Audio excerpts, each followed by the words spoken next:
Hey, all the Jams for Men listeners out there. It's Andy K. I don't usually address you guys directly because I like the conversations on the podcast to just stand for themselves. But I thought this one could use a bit of setup, so I'm trying something new out. A couple of months ago, I was invited onto another great DMV area podcast called Another Wasted Hour, hosted by my friend Keith Center. You should check it out after you listen to this interview. Anyway, we were reminiscing about local music groups from our high school years, as we do, and he asked if I'd had Mark Ferrara on the show from the Arctic Shepherds. I told him that I hadn't. I'd seen them play back in the day and have tape of the album What Effort that I'd even digitized myself, but I'd forgotten the names of the members of the group and couldn't find any information about them online. So Keith gave me Mark's info, and we chatted online for a bit about setting up an interview. We planned to do a pre-podcast call, but that call really gave us some gems, and so I thought we'd put that out as well as set up another interview for later on. So without further ado, here's that pre-podcast call podcast in all its glory, with the bassist from the Arctic Shepherds as well as many other interesting musical projects, Mark Ferrara. Yeah, so, actually, 310, is that a California number? Yeah, this is LA. Wow. So what brought you out to California? I moved here after college. I was trying to break into entertainment industry. Oh, I gotcha. Thought I would write, direct, edit, make the music for my own films. So how'd that turn out for you? I'm podcasting. There you go. I mean, it's a big deal. And so I have, just been working as an independent artist for my whole entire life, but making my living as an English teacher. That makes sense. I've kind of had to do the same thing where I can't make a living playing music, but I can do the computer stuff and still play music. Yeah, and, I mean, it's much easier to find your audience out there now, you know, and particularly for music. You can get your music out there. Good luck making money off of it. Oh yeah. That's true. Yesterday, that only 0.2% of musicians who are actually, professional musicians are making a living as a professional musician. I could believe that. I could totally believe that. Ugh, that's rough. It is very rough. It's also very sad. But at the same time, I wish people were more fairly compensated for their art, instead of like the whole Spotify, you make a thousandth of a cent on a play type deal. Yeah, the stuff I do nowadays is, my wife and I, we lead worship at a bunch of the local churches in Northern Virginia. So, we go to a bunch of these big mega churches where you've got, a built-in congregation of about 2,000 to 5,000 on a Sunday. And so we basically lead them in these giant rock concerts, worshiping Jesus and stuff. So it's kind of like it's totally about face from the old punk stuff and the funk stuff that I used to do with the Arctic Shepherds. But at the same time, I still jam with a lot of folks in the area, and the stuff that we jam on is almost like kind of this electronic funk meets hip-hop type stuff. And then I also help out at a couple local studios doing some session work. But that's all the fun stuff. I'm not looking to make money on it, which is, I think, a good situation, especially when you have a family and you're trying to provide. The music can stay fun for me without thinking about the business end of the equation. So now, is the church your livelihood? Like, is that or is that's also a passion or I don't want to say hobby. Yeah, it's a passion. No, it's definitely a passion. My livelihood, I'm actually an executive with a government contractor. So I actually work with them to design big, giant systems and bring in business for the company. And that's my day job. And then at night, you're really a secret rock star. Pretty much, yeah. I mean, it's crazy. Like with like one of the things we did with the church a few years back is we wrote a rock opera, kind of like the Who's Tommy, and we took it on, and then we took it on tour to like Lebanon. So we hit like every bombed out shelter and you know, a concert hall, and then so like we literally land from like overseas and we see our posters all up over the city of Beirut. And it's just the craziest stuff. And played all over the area, was on the national TV for a little bit. Just all these little random things ever since I stopped doing it for a living. That's rad. What was the musical called? Final 45. And you know how you have the old 45s, and they have the little the adapter that you put in so it can work on a 33 1/3 record. Yeah, a spindle. Yeah, it's like a spindle adapter. That was our logo. Yeah, that's tattooed on my shoulder. Really? Oh, that's funny.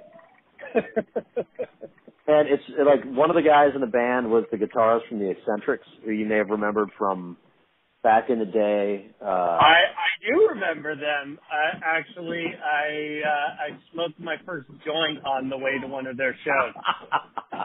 That's funny. Oh man, I remember back when I was with the Arctic Shepherds, I was the bassist and the manager, and I would also book a lot of the big shows in the area. Like when we would play out at the Cave or Bender's Arena, whatever it was called, I would be the one that would coordinate all the other bands and book the show and the venue. And I remember literally, I mean, I never did drugs, none of that kind of stuff. But I remember everybody would always come up to me and ask me, so where can I get this or where can I get that? And I'm like, oh yeah, go talk to Bobby over there, go talk to Gordon over there. You know, I'm just like, yeah, it's just so crazy. It's such a weird thing. Well, before we go back to that era, let me just find out a little bit more about this musical, because I'm really intrigued by this idea. Yeah. Did you write this yourself? The band made all the music, or it's all original songs, all original stuff. I'd have to see if I could find a recording of it. But basically, yeah, we played it in the U.S. a bunch of times at a bunch of the churches in Northern Virginia just to practice, and then we took it overseas. And one of the things that we did, this is a straight up DIY story, so you'll get a kick out of it. So we land in country, and we partnered with a bunch of folks in country that were missionaries. But what happened was they didn't have a sound system. But we had a whole bunch of guys that knew how to build sound systems from duct tape and, and chicken wire or whatnot. And so here we are in country scrounging what we needed to build a sound system that we then used to go on tour. Awesome. So literally we just like, it's like total invent-a-rig. And, I mean, you know, this is right when those the bean-shaped pods came out. Mm-hmm. You remember those? The little red bean and the gray bean. Yeah. So as a bassist, I just brought my little gray bean, and then the guitarists brought their red beans, and then we used that with a couple, you know, generic pedals, and that coupled with a drum set that we put together in country, and a PA system that we ultimately left with one of these organizations for them to use. We built it all, and we just took it on the road. It was just kind of crazy. And thematically, like, what was the overarching story? So the overarching story is about people searching for a greater meaning than what they have, and ultimately finding that meaning in Jesus. And so it was the presentation of the gospel, but it was done in such a way that, you know, the first half is basically like, you know, bad things happening to people, asking questions like, why in the world did my mother pass away? Or why in the world are these people hungry in this country? Just asking these big questions that you really, that people wrestle with. And so throughout those questions, there's a lot of doubt. And then these kids meet up with, or at least the protagonist, I guess in this case, meets up with somebody who's a Christian and sees this person's life and is like, this guy is like, his life, if you look at it, it's like he's like living hell. But he's got this attitude and perspective and perception where it's like, how can all this bad stuff be happening to you, but yet you still have this inexplicable joy that I don't understand. And so through that, there's a song about him explaining that, and that it's that, look, he's like, yeah, life is bad, and, God doesn't promise us that our life is going to be all roses, but he promises that he'll be there with us every step of the way. And so even in the midst of hard times, he's got something to hold on to. And so that's then, this transition. And then after that is this kind of an aha type song. And then this, almost like a moment of celebration. And which you actually have to understand too is that, Lebanon in the Middle East, is the last, Muslim country that, or at least at the time, it was the last country that you wouldn't get put in jail for sharing the gospel with somebody who's Muslim. So how did some of the Muslims who were there react to the music and the shows? There were a lot of folks that came to know Jesus through these shows. And one of the parts of the opera is in the middle of it, we would always have one of the team members share our testimony. And our testimony is basically, what we were before we accepted Christ into our life, the moment that we accepted Christ into our life, and how he has changed our life. So in the middle of this big rock opera, which tells this big macro level story, you then have this little one-person instance of a person telling their real life story in the opera. And then there are also these, as I'm talking about, there were also some drama vignettes too. So like the person that was singing the first song, there'd be a little vignette between, say, song 2 and 3, which kind of set the groundwork as, oh, that's what I was hearing. Now I got a narrative. There's another song or whatnot, and then there's another narrative, and then you have the testimony worked in, and then but basically it was very, very well received, and it was broadcast on a national TV network, which when we were leaving the country, I was wondering if I was getting put it on a most wanted poster. But yeah, it was pretty crazy. And at the same time, so you've got stuff like that musically ever since I decided not to pursue music as a career. And then I had the chance to play with this other guy, he's a pianist who was out of the Reston Town Center. Well, he started there, but his name is Loston Harris. Does that name ring a bell? No. So Loston, studied with Wynton Marsalis, and then was the pianist for Wynton Marsalis for a number of years. And now he's up at, he's got a regular gig at the Carlisle Grand in New York City. He's the house pianist. And nice. So he was in Northern Virginia for a while, and I'm playing at church, and Loston pokes his head in. And, I mean, we had some amazing musicians, like literally these like Grammy Award winners and whatnot that I get to play with. It's just like, I can't believe I'm playing with these people. I'm like, why do you play with me? They're like, it's like, you're just fun to hang around with, man. I'm like, okay, I'll deal with that. Cause I know it's not my plan. But I mean, I was good enough to keep up, but I never claimed to be like a crazy, amazing, nutso musician, And, so literally, you're meeting these people, and we would jam, and we would, take music and rewrite it, rearrange it, make our own, put our own stamp on it, play it around in the area. And then, of course, this is a period where he stepped out of New York, and then he went back to New York, and he's big on the New York jazz scene and whatnot.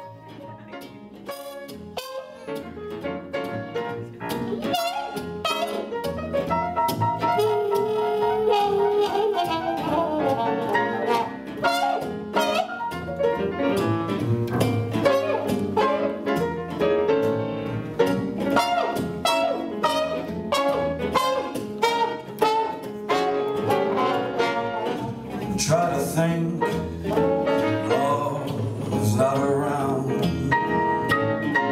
Still it's uncomfortably near. My old heart ain't getting around. This angel eyes ain't here. But all this stuff happens like let me walk back a little bit. So, you know, in high school I'm in the Arctic Shepherds. Early college I'm still in the Arctic Shepherds.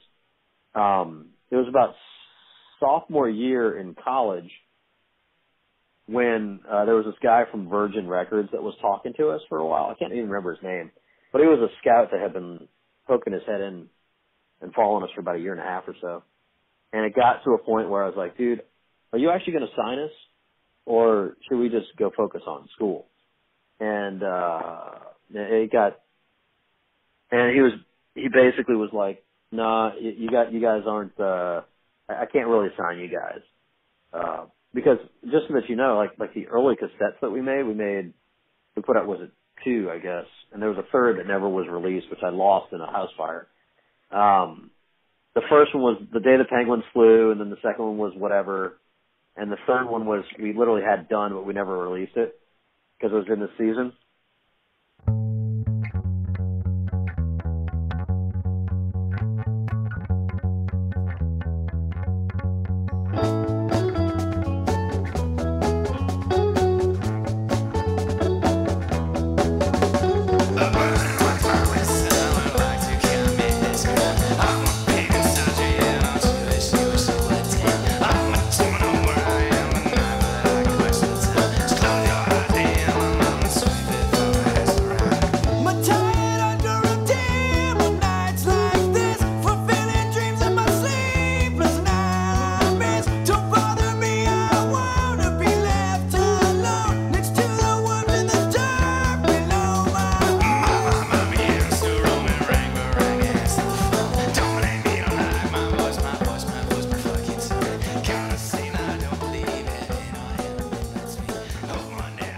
And so at that point in time, I literally, me and the guys in the band, we made a decision. We were like, look, this, you know, we can't pursue this professionally because we're not going to get signed and all this stuff.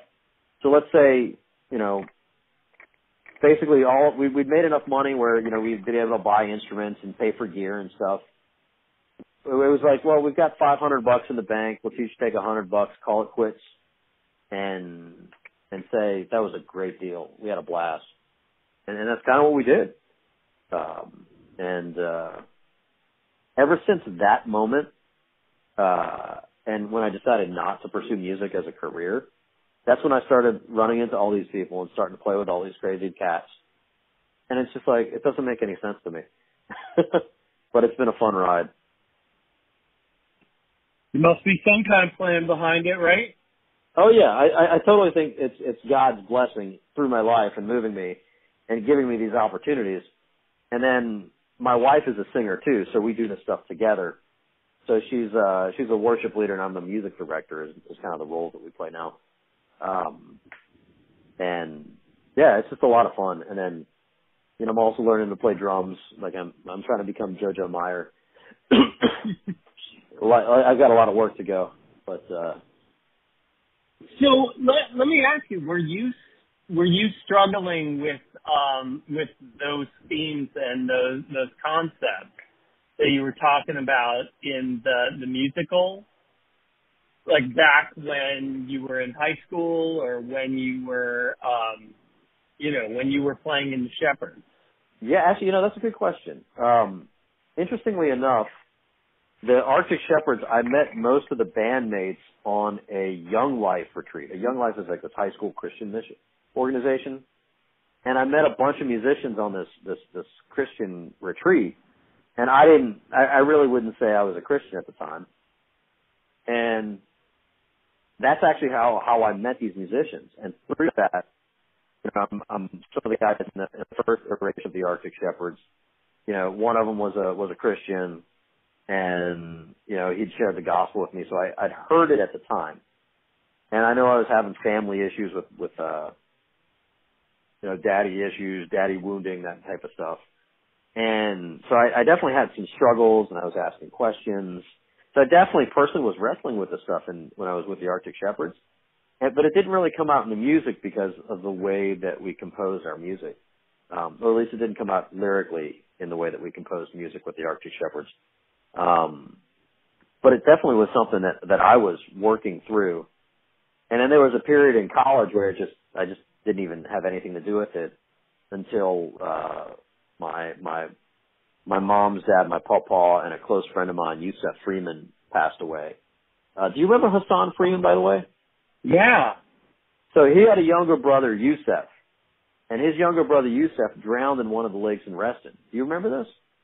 I heard about this. So yeah. So literally, I was in college. It was like my third senior year. I finished up in 6.5 years with 180 credits. I was an overachiever, or I don't know how you describe it, but regardless. So it was like literally my second senior year, in between second and third senior year, that Yusef drowned in one of those Reston lakes, and my pawpaw passed away at the age of like 90, 91, 92. And I'm literally wrestling with why am I so torn up over Yusef passing away, and I'm not torn up over my pawpaw passing away? And at the same time, I'm in college getting a computer science degree, and it's right about the .com boom. And I'm like, and I'm going to school because I want to make a lot of money. And here I am, these two people passed away that I really care about, and I'm like, there's got to be something bigger in life than this. And it sure isn't pursuing money for pursuing money, because that's. And so it was in that season that really things bubbled up to me, and I went on a retreat in college that some kid invited me on. And I mean, at the time I was gigging with a local band, making $50 a month, and that was my spending cash. So they basically paid for me to go on this retreat. And on this retreat, I literally saw some kids worshiping Jesus musically in a way that I had never seen. And I'm like, I want what these kids have.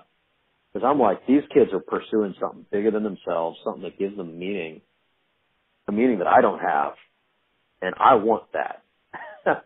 And so yeah, that's kind of what I was wrestling with. And on that retreat, literally, I found the answer and said, okay, Jesus, I want what these kids have. And they said, oh, it's easy. I was like, what? It sounded like the most complicated thing in the world, honestly. And they're like, yeah, you just have to accept what he did on the cross as payment for your sin and stuff. I'm like, really? So I did that, and I'm like, okay, I don't feel anything different. But, things in life started to change, and I started to deal with or face issues that I'd struggle with in my childhood, and people would come into my life that would help me work through these things, and literally, this emotional healing and relational healing and all this other stuff would happen over time. And, literally after on this retreat, 2.5 months later, I was on a stage leading worship in front of 1,000 people, on bass. It's been like that for the last 20 years, I guess now, since the late 90s. So that's kind of the musical story, and music has really woven through my entire life. Because in high school, I started playing music as my form of rebellion from my parents, because they didn't like the fact that I played music, and that was my familial rebellion to my parents.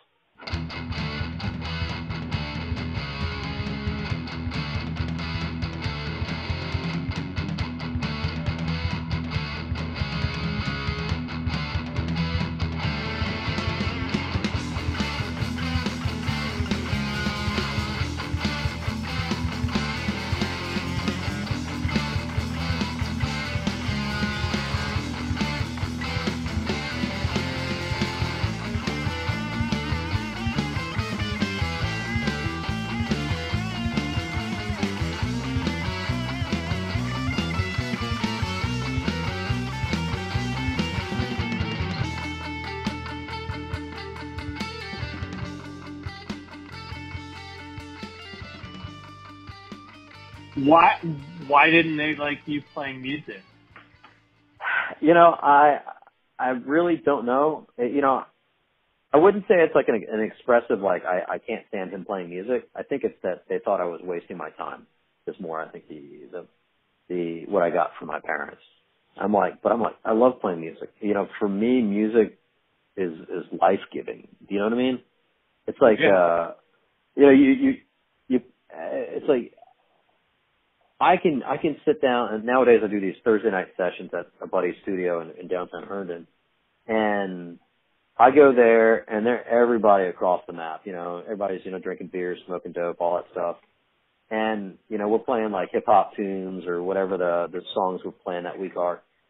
And I can interact with anybody who's a musician, and you immediately have so much in common. You know, in the same way as being a Christian, if I talk to somebody who knows Jesus, we've got a lot in common too. But the same thing is also true if you're a musician. You know, you're like, especially if you're a passionate musician and you've played enough where you've got a, you know, where you kind of, you know, I think all musicians are cut from a similar cloth, you know, to a degree. And that interaction and that fun that you have when you're playing music, you know, you may, it's funny, it's like you may be angry at somebody, then you play music, and after you've played the music, it's very cathartic, and then you're like, okay, fist bump, good job, bud. You know, you may still be mad, but you're not as mad. I don't know. It's kind of it's a universal language. It is. It's very universal in that regard, because, I mean, I bet you I could play music with somebody that doesn't speak English, and we could connect. You know what I mean? That's exactly what I mean. Yeah, we could go anywhere in the world, and they have music, and they connect to music in the same way that we do. Yeah. They have the same feelings about it. And it doesn't matter what instruments they're playing, you know, or what language they speak. It's a connection to music.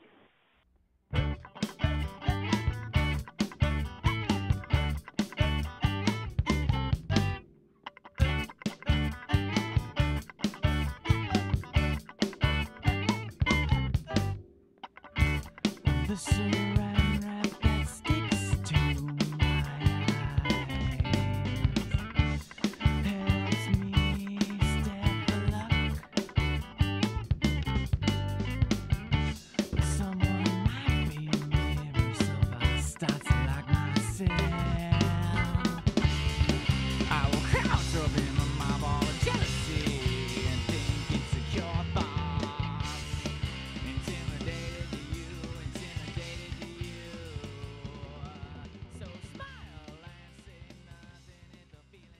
That was really cool, right? A little bit different from the rest of the shows, and it was about half the length and a little less structured, but super interesting. We got into a bit of religious talk there, and a unique perspective on how music relates to faith can bring people from different beliefs, languages, and cultures together. I hope to have Mark on again, and hopefully we can get some more clips of his musical, some clips from inside the church, and those hip-hop electronic jam sessions that he was talking about. Anyway, another great guy and musician from Reston that I got to reconnect with. And I'm happy that I finally got to share some Arctic Shepherd's music with everybody out there.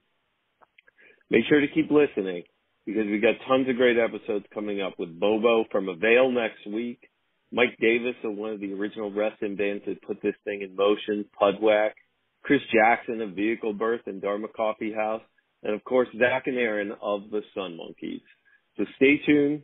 Rate and review us, giving us 5 stars on iTunes. Tell all your friends to subscribe. You can find us on Podomatic, Facebook, Instagram, YouTube, and SoundCloud.